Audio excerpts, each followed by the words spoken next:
warahmatullahi taala wabarakatuh. Alhamdulillah kita bersama pagi ini dan ini pertemuan pertama kita sejak 2024 lah kan. Sebab bulan lepas saya tak datang. Maka ni kali pertama lah untuk tahun 2024. Alhamdulillah kita dah masuk tahun yang kedua kuliah di sini dan walau bagaimanapun dari sudut apa yang kita dah berjaya lalui tu nampak nipis lagi lah, tebal lagi ni kita nak pelajari tentang nama-nama para sahabat yang agung dan kita masih dalam senarai cerita keluarga yang begitu istimewa. Kalau ingat bulan 12 kita berhenti dengan kisah Zaid ibn Harithah sebenarnya, Zaid ibn Harithah.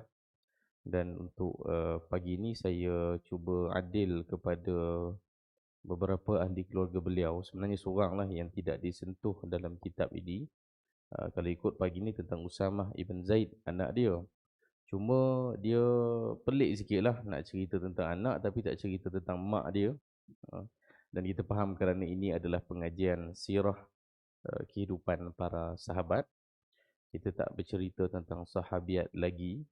Dan saya ingat antara kesedihan saya adalah saya tak tahu saya nak mula membuka kitab kisah kehidupan para sahabiat ni dekat mana.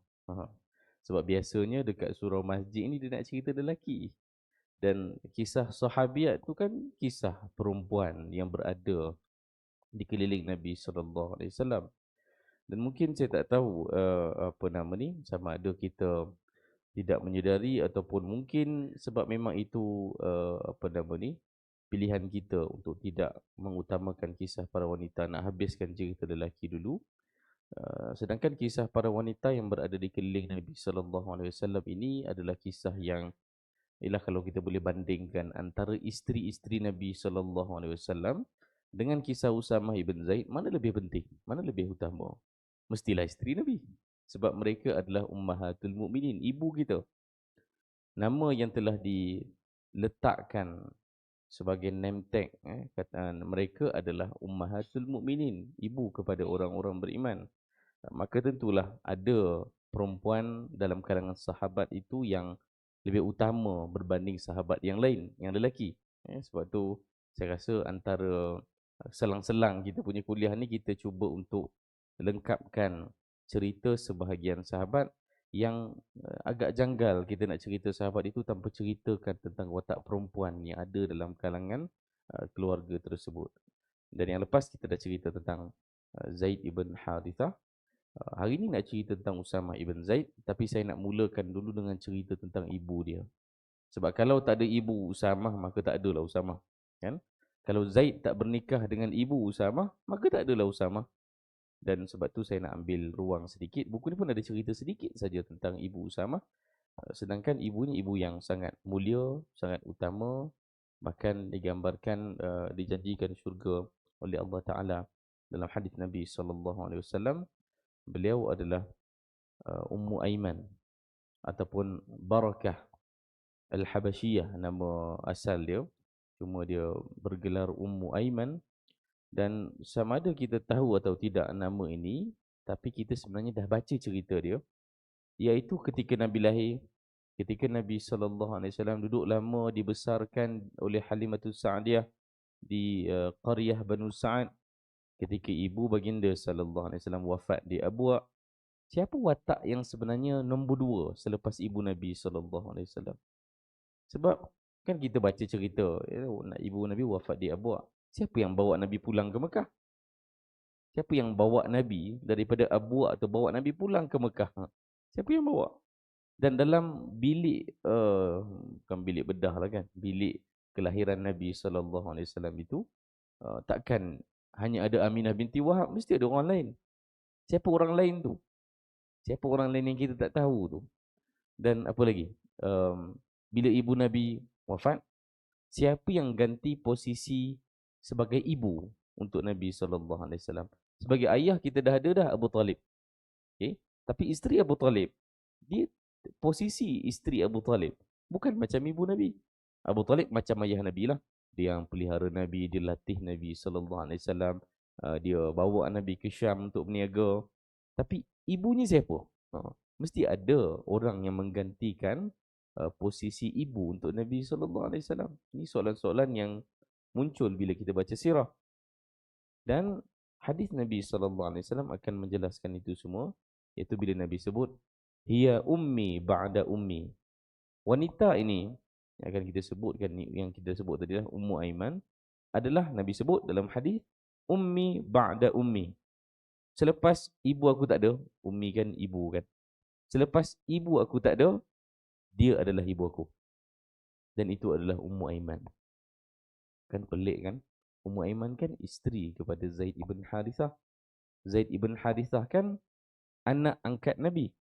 Dan dia bernikah dengan seorang yang Nabi gelar, Ummu Aiman ni adalah ibu Nabi SAW selepas ibu Nabi tak ada. Ummu Aiman bukan ibu susuan Nabi. Dan dia lebih tua, lebih kurang 10 ataupun 11 tahun daripada Nabi SAW. Kenapa Nabi panggil dia ibu? Kerana Ummu Aiman ini yang menjadi ibu kepada Usamah, isteri kepada Zaid, adalah hamba kepada ibu dan ayah Nabi. Itulah cerita dia. Kalau Zaid adalah hamba Nabi SAW, yang bertukar menjadi anak angkat, Ummu Aiman pula adalah hamba kepada ibu dan ayah Nabi. Adalah cerita dia yang sama ada kita tahu atau tidak cerita itu, bagaimana Ummu Aiman masuk ke dalam rumah ibu dan ayah Nabi SAW untuk memudahkan kerja dan sebagainya. Tapi bila kehilangan ibu dan ayah Nabi wafat, ibu Nabi wafat, Ummu Aiman secara automatik jadi hamba Nabi pula. Macam tu. Dan umurnya belasan tahun lebih tua daripada Nabi SAW. Dalam bilik ketika Nabi lahir, antara yang ada menyaksikan kelahiran itu adalah Ummu Aiman. Sebab dia orang suruhan, hamba ibu dan ayah Nabi. Dia ada dalam bilik itu. Dia yang menemani Khadijah untuk pergi ke Yathrib untuk ziarah makam ayah Nabi SAW. Dan ketika ibu Nabi SAW wafat di Abwa', Ummu Aiman yang bawa Nabi pulang semula ke Mekah. Dan cerita Ummu Aiman ni, bayangkan dia hidup sebelum Nabi SAW dan dia wafat selepas Nabi wafat. Dalam sirah Nabi SAW, tak ramai orang macam ni. Tak ramai orang yang hidup sebelum Nabi hidup dan wafat selepas Nabi wafat. Dan ini antara sedikit cerita yang kita tahu. Dan apatah lagi, Ummu Aiman ni orang yang dekat dengan Nabi. Dia bukan orang jauh. Ada orang yang hidup lebih lama daripada Nabi, macam Salman Al-Farisi misalnya. Salman Al-Farisi dia jauh tua daripada Nabi SAW. Dan dia wafat selepas Nabi wafat. Tapi Salman Al-Farisi ni hanya berjumpa dengan Nabi SAW ketika zaman Madinah. Maksudnya 13 tahun zaman Mekah tu dia tak ada pengalaman. Ummu Aiman ni umur dia lebih tua daripada Nabi dan dia dalam rumah Nabi SAW ketika Nabi lahir. Dan dia wafat selepas Nabi wafat. Dan sebab tu ibu kepada Usamah ibn Zaid ni bukan orang yang kecil. Nabi SAW sangat menghargai dia. Dia bukan ibu susuan Nabi. Lah tua pun sekitar belasan tahun saja, dan belum menikah lagi masa tu. Selepas Nabi SAW berhijrah ke Madinah lah, cerita Ummu Aiman ni dah mula hilang. Dan kita hanya dengar cerita Ummu Aiman semula apabila Nabi wafat. Dan Ummu Aiman kerana dia bukan keluarga Nabi, dia tak boleh masuk dalam ruang tu. Sebab Ali bin Abi Talib, siapa lagi? Safiyah binti Abdul Muttalib, Abbas ibn Abdul Muttalib, semua uruskan jenazah Nabi. Tapi Ummu Aiman tak boleh. Dia bukan keluarga Nabi. Dia bukan mahram Nabi SAW. Dia bukan keluarga dekat Nabi SAW pun. Dia adalah bekas hamba Nabi SAW yang Nabi bebaskan. Dia tak ada kaitan dengan Nabi. Dan rumah dia pun bukan dekat Madinah. Dia duduk di Quba. Quba zaman tu kira jauh lah, walaupun sekarang kita jalan kaki je daripada Masjid Nabawi ke Quba. Tapi zaman tu Quba tu kira kampung yang lain. Jauh jaraknya untuk berjalan kaki kan. Dan Ummu Aiman tak terlibat dengan semua proses tu. Sehinggalah Abu Bakar dan Umar Al-Khattab, dia teringat pada Ummu Aiman dan dia tahu Nabi SAW. Walaupun kita tak tahu apa yang Nabi borak dengan Ummu Aiman, tapi Abu Bakar sebut kepada Umar Al-Khattab, jom kita ziarah Ummu Aiman macam Nabi SAW selalu ziarah Ummu Aiman ketika dia dah mula berjauhan dengan Nabi di zaman Madinah. Zaman Mekah dia duduk dalam rumah Nabi. Zaman Madinah dia berpisah dengan Nabi, dia duduk di Quba, Nabi dan isteri Nabi, keluarga terdekat Nabi duduk dekat Masjid Nabawi. Dan Nabi sallallahu alaihi wasallam selalu ziarah Ummu Aiman. Dan bila Nabi wafat, Abu Bakar dan Umar ziarah Ummu Aiman. Menangis Ummu Aiman melihat Abu Bakar dengan Umar kerana dia terus terkenangkan Nabi sallallahu alaihi wasallam. Ini adalah ibu kepada Usamah. Ceritanya banyak lagi, tapi cukuplah di situ untuk kita beri gambaran betapa mulianya ibu kepada Usamah ibn Zaid yang akan melahirkan Usamah ibn Zaid 7 tahun sebelum hijrah. Maksudnya ketika Nabi wafat, umurnya adalah lebih kurang 17, 18 tahun. Usamah ibn Zaid. Dan bila dia adalah anak kepada Zaid, ini lama dah kita sebut 2 bulan lepas kan. Zaid itu dikenali dengan Zaid ibn Muhammad kan. Dia sebenarnya adalah anak angkat Nabi SAW yang zaman sebelum Islam mengharamkan tukar bin anak tu kepada ayah angkat. Islam asalnya membenarkan benda itu sebelum akhirnya syariat ini mengharamkan mana-mana anak angkat tu ditukar bin kepada, misalnya kita ambil lah mana-mana anak angkat bin Khubayb bin Zayyub. Tak boleh. Dalam Islam kena dibinkan kepada bapa kandung anak tu. Okay. Maka dalam kes Zaid ibn Harithah, Nabi tukar Zaid bin Muhammad sebelum syariat nanti akan mengharamkan. Okay. Dan bila Zaid menjadi anak kepada Muhammad sallallahu alaihi wasallam, Usamah ibn Zaid adalah cucu Nabi. Sebelum diharamkanlah binkan anak angkat kepada ayah angkat kan. Maka Usamah ni dia macam cucu Nabi sallallahu alaihi wasallam. Dan dia adalah cucu Nabi yang pertama. Sebab Hasan belum lahir lagi. Husain belum lahir lagi. Umamah belum lahir lagi. Ni cucu-cucu Nabi sallallahu alaihi wasallam yang lain yang lebih popular lah kan.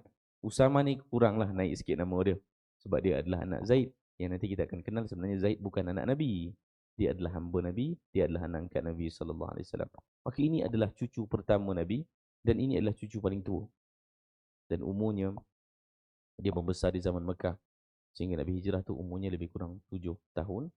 Dan Usamah ibn Zaid sama saja ceritanya dengan mana-mana cucu Nabi sallallahu alaihi wasallam yang lain. Nabi bila dengan anak dan cucu ni, Nabi ada sentuhan fizikal. Nabi sangat cintakan mereka sehingga ada seorang ni, nama dia siapa, tak teringat kat kepala saya. Ni hadis yang Nabi sallallahu alaihi wasallam sebut. Man la yurham, man la yarham la yurham. Kita mungkin tahu hadis ni. Siapa yang tidak memberikan kasih sayang kepada orang, tak mengasihi orang lain, macam mana dia nak dikasihi? Itu hadisnya. Tapi ceritanya apa? Ceritanya adalah ada seorang badui yang baru peluk Islam. Dia nampak Nabi sallallahu alaihi wasallam cium cucu Nabi. Dan dia kata, aku ni ada 10 orang anak lelaki, tak ada seorang pun aku pernah cium. Dari situlah datangnya hadis Nabi sallallahu alaihi wasallam, man la yarham la yurham. Siapa yang tak kasih kepada anak ni, maka dia tidak akan dikasihi oleh Allah Taala. Itu punca hadis ni. Dan itulah adalah sikap Nabi sallallahu alaihi wasallam. Nabi sangat ada hubungan peribadi yang kuat dengan anak dan cucu Nabi sallallahu alaihi wasallam. Dan mainkan Nabi adalah Nabi.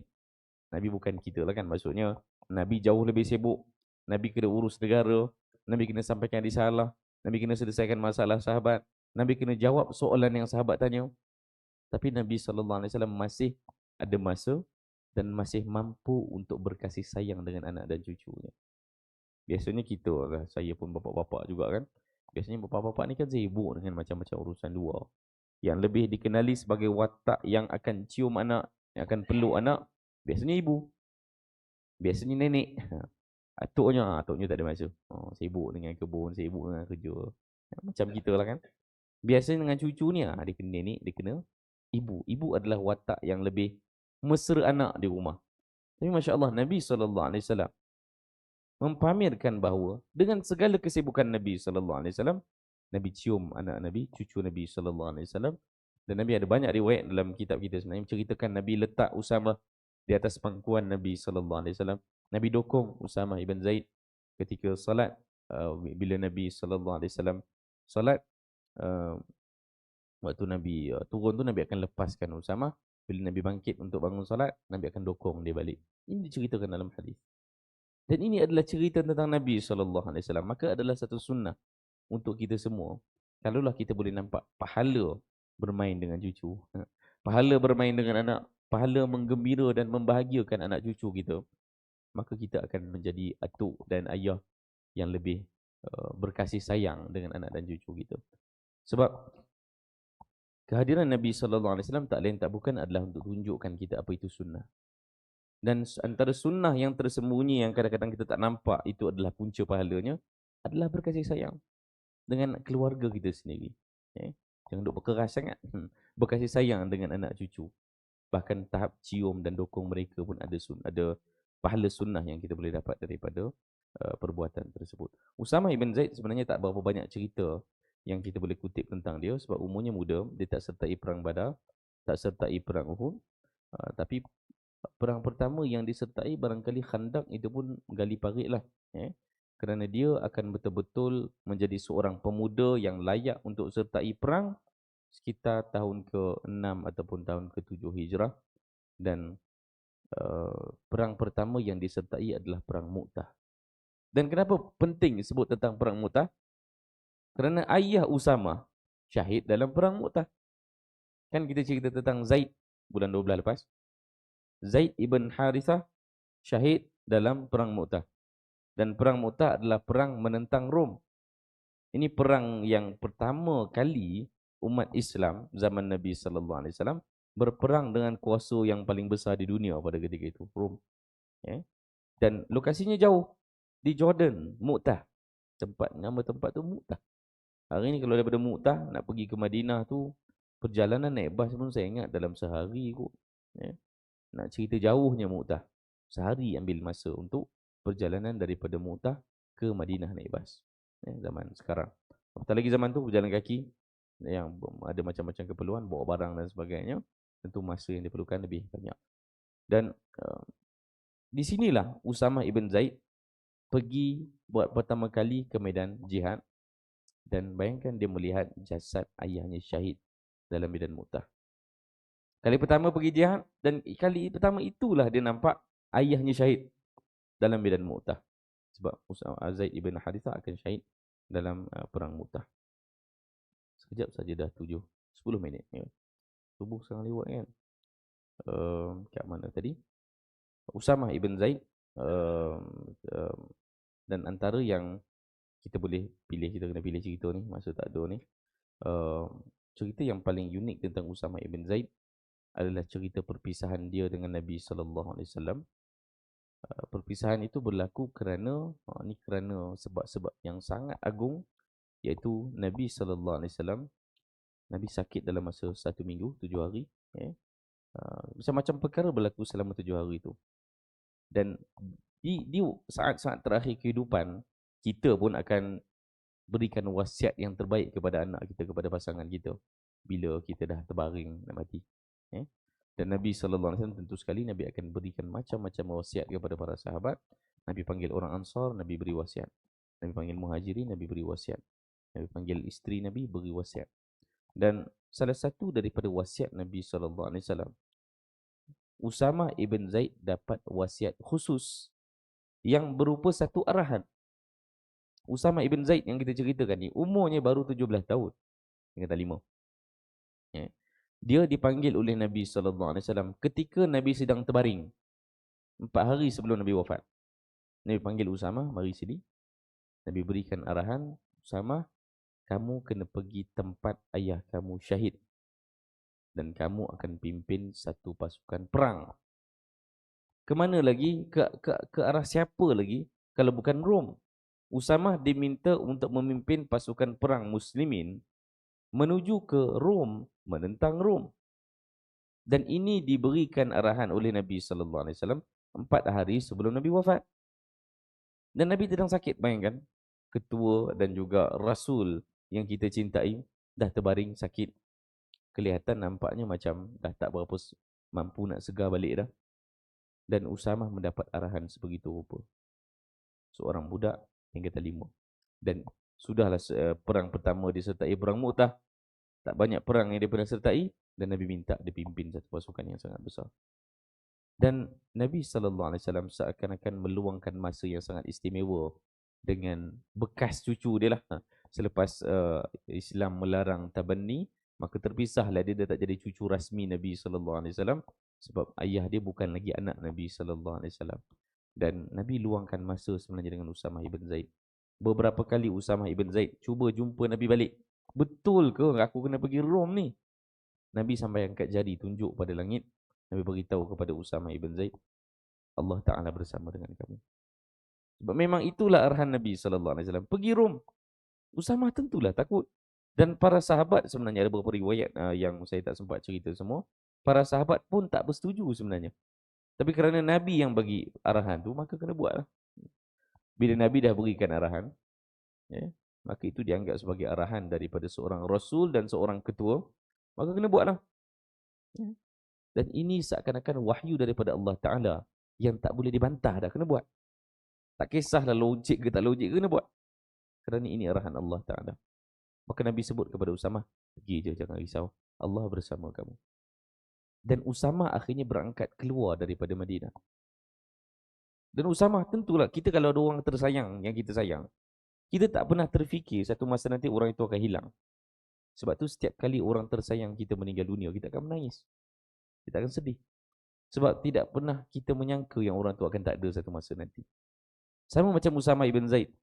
Walaupun dia dah nampak dah depan mata dia, Nabi sakit, Nabi dah terbaring macam tu, dah masuk hari yang ke berapa? Hari yang keempat, hari ketiga, hari keempat, Nabi sakit. Tentulah menakutkan. Dan Nabi pun dah banyak beri isyarat ini adalah tahun terakhir Nabi. Tapi Usamah bila dia keluar, dia tak menyangka yang ketika dia keluar tu, siapa ya? Ibu dia lah, Ummu Aiman. Ummu Aiman berlari, jumpa, cari anak dia, Usamah ni. Dan dia beritahu kepada Usamah, Rasulullah sallallahu alaihi wasallam telah wafat. Dan dia tak sempat untuk melihat kejadian itu di depan mata dia. Maka Usamah yang dah keluar daripada Madinah ni, patah balik. Semua tentera muslimin bersama dengan Usamah, patah balik ke Madinah. Dan Usamah sempat melihat jasad Nabi sallallahu alaihi wasallam sebelum jasad Nabi dikebumikan. Bayangkan betapa sedihnya pengalaman ini. Tapi sejurus selepas itulah, Abu Bakar As-Siddiq berikan arahan, sebab Abu Bakar jadi khalifah pagi itu. Nabi meninggal subuh. Pagi itu, waktu sarapan, berlaku perbincangan dan Abu Bakar akhirnya jadi khalifah. Petang itu tentera Usamah tiba di Madinah, sempat melihat proses jenazah Nabi diuruskan. Dan malam itu, lewat petang itu Abu Bakar As-Siddiq sebut kepada tentera Usamah, tak ada seorang pun tentera ini yang bermalam di Madinah.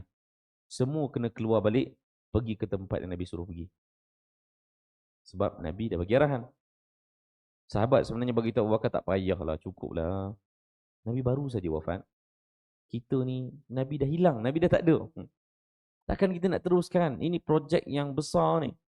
Takkan kita nak teruskan lagi? Antara yang membantah adalah Umar Al-Khattab sendiri. Dan kita tahu Umar Al-Khattab tu macam mana kan? Seorang yang berani, tegas, pengis. Tapi dia antara yang membantah. Okeylah kalau nak teruskan juga pun jangan Usamah jadi ketua. Orang lain. Sebab Usamah ni anak kecil. Di medan perang 17 tahun tu pemuda. Kanak-kanak lah 17 tahun. Di medan perang. Umar cadang gantilah orang lain. Janganlah dia. Tapi Abu Bakar cakap apa? Berani ke? Kamu ingat aku berani ke nak ganti orang yang Nabi lantik? Nabi lantik Usamah. Kamu ingat aku berani nak tukar? Kamu ingat iman aku ni akan membuatkan aku berani tukar Usamah dengan orang lain? Mustahil. Nabi dah lantik, kita teruskan. Dan mungkin di akhir cerita, kita kaitkan sikit ini dengan perjuangan panjang pembebasan Masjidil Aqsa. Projek Usamah inilah yang akan merintis kepada pembukaan Masjidil Aqsa di zaman Umar Al-Khattab. Usamah dan ayahnya Zaid ibn Harithah yang kita ceritakan bulan 12 itu adalah dua watak penting yang memimpin dua perang penting ini, perang Mu'tah dan perang tentera Usamah ini. Dia adalah dua peristiwa perang yang penting yang membawa kepada pembukaan Baitul Maqdis pada era Umar Al-Khattab.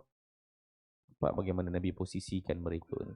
Ini adalah hamba dan anak kepada hamba yang Nabi tugaskan kepada projek yang sebesar itu selepas dibukanya Masjidil Haram dan selepas itulah dibukanya Masjidil Aqsa. Dan di sanalah nanti akan tercatat sejarah yang penting apabila masjid yang dibina oleh para anbiya ini dibebaskan oleh para muslimin, dan Bilal naik ke atas Masjidil Aqsa melaungkan azan. Sama macam Bilal melaungkan azan di atas Masjidil Haram ketika Masjidil Haram dibuka pada era Umar Al-Khattab. Saya rasa cukup dengan masa yang kita ada. Saki-bakinya tuan-tuan boleh carilah kitab kita ni. Saya tak menjual kitab ni, tuan-tuan boleh cari 65 gambaran kehidupan sahabat terbitan Pustaka Salam kalau nak baca yang terperinci. Dalam kuliah ni biasa kita sempat petik sikit-sikit dan kita ambil pelajaran lah. Itu saja. Ada soalan? Jom saya raikan. Ada soalan? Soalan? InsyaAllah kita jumpa bulan datang. Bulan depan ada kuliah lagi tak ni? Dah Ramadan belum? Dah masuk Ramadan kan? Ya. Kalau ada rezeki kita jumpa bulan depan. Dan kita akan sambung lagi dengan kisah satu lagi sahabat, Sa'id Ibn Zaid. InsyaAllah bulan akan datang. Dan mudah-mudahan kisah sahabat ni menjadi inspirasi pada tuan-tuan lah. Sebagaimana saya rasa kisah-kisah ini sangat membekas ke dalam diri saya sendiri. Dan yang paling mustahak adalah ada manfaat untuk kehidupan kita. Tak guna kita tahu banyak sangat cerita tapi tak tahu apa manfaat. Itu yang paling penting sekali. Qul qawli hadza astaghfirullah li wa lakum. Assalamualaikum warahmatullahi wabarakatuh.